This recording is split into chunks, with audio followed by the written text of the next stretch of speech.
आदत नहीं दी नहीं सुखड़ी हादे बिस्मिल्लाह करे पढ़ो दे भितर आंगुर हणी भोर करे जूं आई गुजार त बुधई ससी पुनु वाह सही वाह ससी पुनू आ गुजार त चेथी पंहिंजो त होई कोन जात ससुई हाण उस्ताद भन त खबर पई वाह सही वाह वाह वाह पंहिंजो त होई कोन जात ससी पंहिंजो त होई कोन जात ससुई वाह सही वाह पंहिंजो त होई कोन जात ससी जात जात माछी नथी चए बचे सही मोरू जा नथी चए मंगणू जा नथी चए सही मंगरिया नथी चए मंगिया नथी चए मुगेरी नथी चए मशोरी नथी चए सही मस्तोई नथी चवे अन्या बचे साईं वाह सही वाह पंहिंजो त होई कोन जात ससी जात घलू सही नथी चवे ओगाई नथी चए ग्वाठो नथी चए सही ओठा फल पोटा अबू फोटा नथी चए काके फोटा हाले फोटा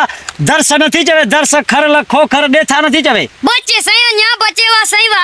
अञा बचे वाह सही वाह अञा बचे जात सही छा थी चए जात जात जखराणी नथी चए कोलाची नथी चए खानजादा नथी चए सही सांगी मिठाणी नथी चए सही जखरे जा नथी चए सही दल नथी चए कोलाची खानजादा के झुलण के बांभड़ नथी चवे बचे साईं अन्या बचे वा सही वा अञा बचे जात जात सही सोहा नथी चए सुराया नथी चए सही बे नथी चए फोटा नथी चए छजड़ा नथी चए सही संजराणी नथी चए बासकाणी नथी चए दाहाणी नथी चए सही भट्टी नथी चए विस्तरा लाशारी लिगारी कायम खानी मेमण गोरी नथी चवे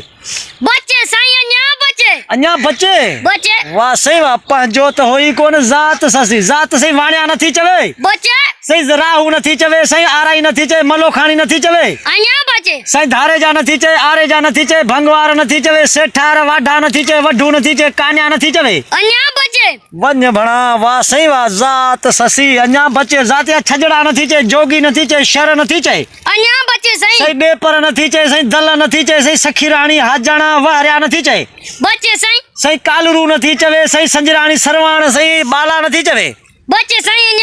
अञा बचे वाह सही सही पठाण नथी चए गोरचाणी नथी चवे बचे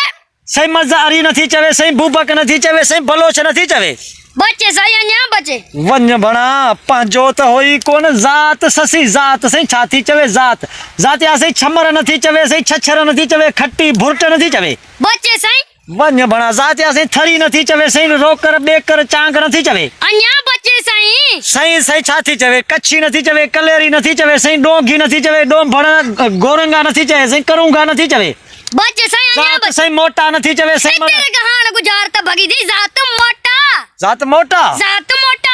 वन बा तो यार गुजार त असांखे सफ़ा फेराए छॾियो सुना दे गुजार के सिधो कयो त ख़बर पए आबा गुजार त बिल्कुल सीधी थींदी पेजी थई वसी वाह सही पेजी थई वसी जातिया थई मोटा वाह सही वाह के थी वसी त होई कोने के मोटाई ससी वाह सही वाह पंहिंजो त पंहिंजो मन वसी मन वारस है जात जा मोटा या सही हिंदू जात है मोटा चेती त वसी त होई कोन के मोटा ई ससी मन वारस हुन जा होई कोन ससी त अकेली हुई वाह सही वाह तमाम बेहतरीन सुखड़ी जिन प्यारा दोस्तों वीडियो तव्हांखे सुठी लगे त हिन वीडियो के